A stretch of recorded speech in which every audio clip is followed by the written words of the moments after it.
Are you an archery hunter wanting to know more about hunting mule deer on the Kaibab Plateau? Well, whether you're looking to harvest a world-class muley or simply looking to put meat in the freezer, the Kaibab National Forest provides amazing hunting opportunities for those looking to increase their success. While many western states boast about their mule deer populations, the Paunsaugunt herd is world-renowned for producing some of the largest mule deer in the world. The migration pattern begins on the Kaibab Plateau and flows north into southern Utah when winter snows force the herd into lower elevations. This gives Arizona archery enthusiasts the first shot at harvesting one of the monster muleys. Now, I began my hunt with the expectation that I was going to harvest a trophy buck. After all, my deer can was full of beautiful mule deer, with racks spanning well outside their ears. I was stoked to say the least. Unfortunately, I made a few rookie mistakes that forced me to rethink my strategy. We'll get into those a little later. Nevertheless, I was still thankful to put meat in the freezer, and here's how it all began. Well, it's opening day of the 2017 archery deer hunt in Kaibab, and this morning went well, I think. I mean, we saw a lot of deer. Nothing came close enough, but I feel really confident about our area. Joey's going to be filming Scott in his blind this afternoon, so that should be interesting. And I'm doing it solo up here, so hopefully I have a little luck, and we'll see where that goes. Anyway, I'll check in with you later. So it's Sunday, and Joey and I are not hunting in our tree stand. In fact, we found a place where the deer are moving, and we're going to be trying to see if we could get one as they come by. So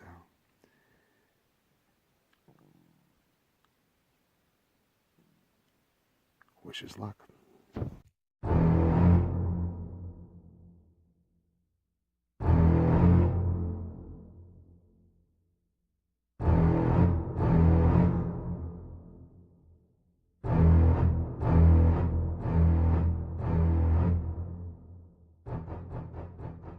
Well, I just put a move on a couple deer. I saw them in my tree stand, and I couldn't resist, so I decided to get out of my tree stand and put a stock on them. I lost track of them, but there's a lot of deer coming over this hill, so maybe I'll get lucky. Wish me luck. More footage of my cameraman.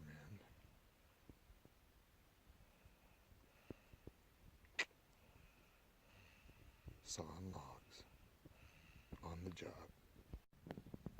Some cameraman he is. He started snoring earlier.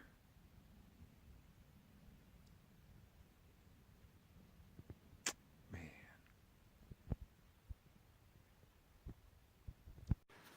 Well, finally got my tree stands out of the woods.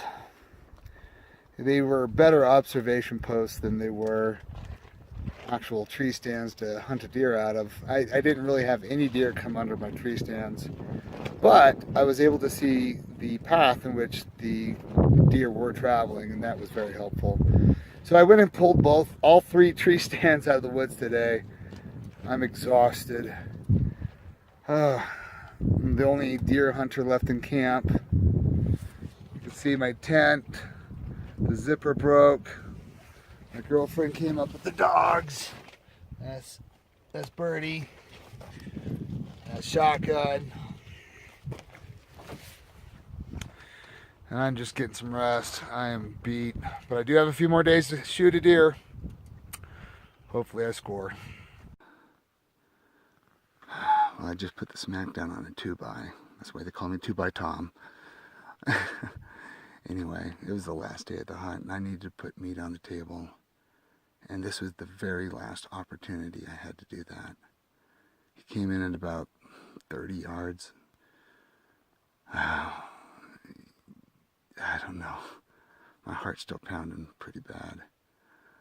I'm going to go over there and check it out and see if I found a bloody arrow or not. Hopefully that's the case. Wish me luck. Well, I say we got some evidence.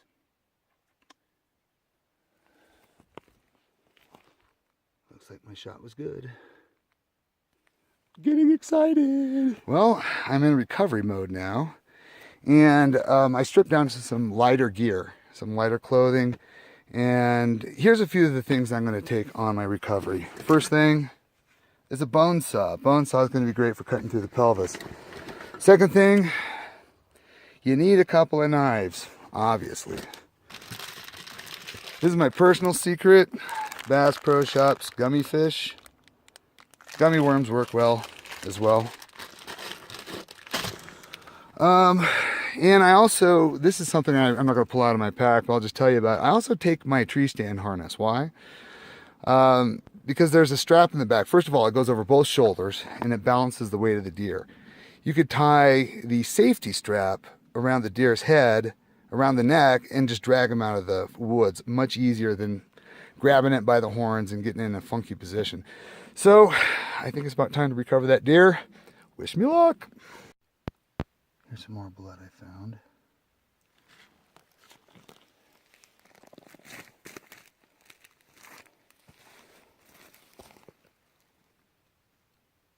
Here's some more of it. Oh boy. He's bleeding good.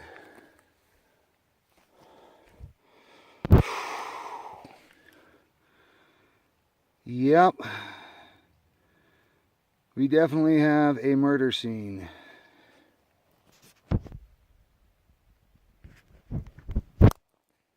Oh boy.